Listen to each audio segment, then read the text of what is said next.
আপনারা জানেন জান্নাতের মধ্যে একটা মাহফিল হবে, সেমিনার হবে। সেখানে আল্লাহ জান্নাতীদেরকে নিয়ে একটা মাহফিলের আয়োজন করবেন। জান্নাতি শ্রোতা হবে আর বক্তা হবে 3 জন। প্রথমে বিশেষ বক্তা হিসেবে থাকবেন হযরত দাউদ আলাইহিস সালাম। দাউদ আলাইহিস সালামের উপর কুরআন নাযিল হয় নাই, দাউদ নবী কোনদিন কুরআন পড়েও নাই। তারপরে আল্লাহ সেদিন তাকে ইলম দিবেন, তিনি দাউদ নবী সূরা তোহা থেকে তেলাওয়াত করবেন। তাফসীরে এসেছে দাউদ নবী যখন কুরআন থেকে তেলাওয়াত করবেন তার একটা গলা থেকে, একটা কণ্ঠ থেকে 80 রকম সুর বের হতে থাকবে।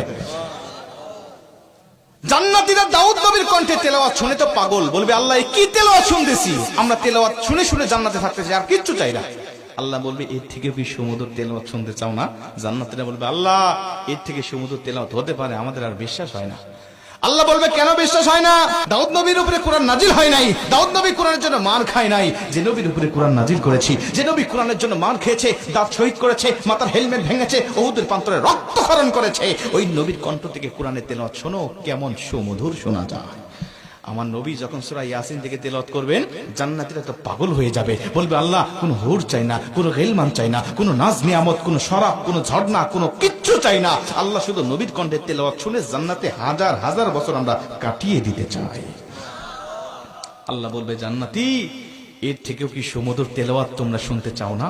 জান্নাতীরা বলবে আল্লাহ এর থেকে সুমধুর তেলাওয়াত হতে পারে, এটা আমাদের আর বিশ্বাসই হয় না। জান্নাতীরা কেন বিশ্বাস হবে না বলো?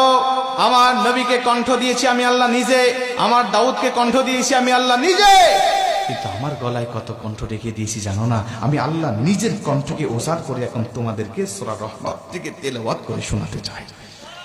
আমার আল্লাহ সেদিন টান দিবেন সূরা রহমান থেকে, আর রহমান বলবেন না, তিনি আনার রহমান বলে টান দিবেন। আমি রহমান, যে রহমানের কথা দুনিয়াতে তোমরা শুনেছো, যে রহমানের ভয়ে দুনিয়াতে পাপ থেকে বিরত ছিলে, যে রহমানের ভয়ে তাহাজ্জুদের ওয়াক্তে দাঁড়িয়ে চোখের পানি বিসর্জন দিয়ে নামাজ আদায় করেছো, যে রহমানের ভয়ে সারাটা দিন রোজা রেখেছো, যে রহমানের ভয়ে তোমরা সত্যের পক্ষে চলেছো, ওই রহমান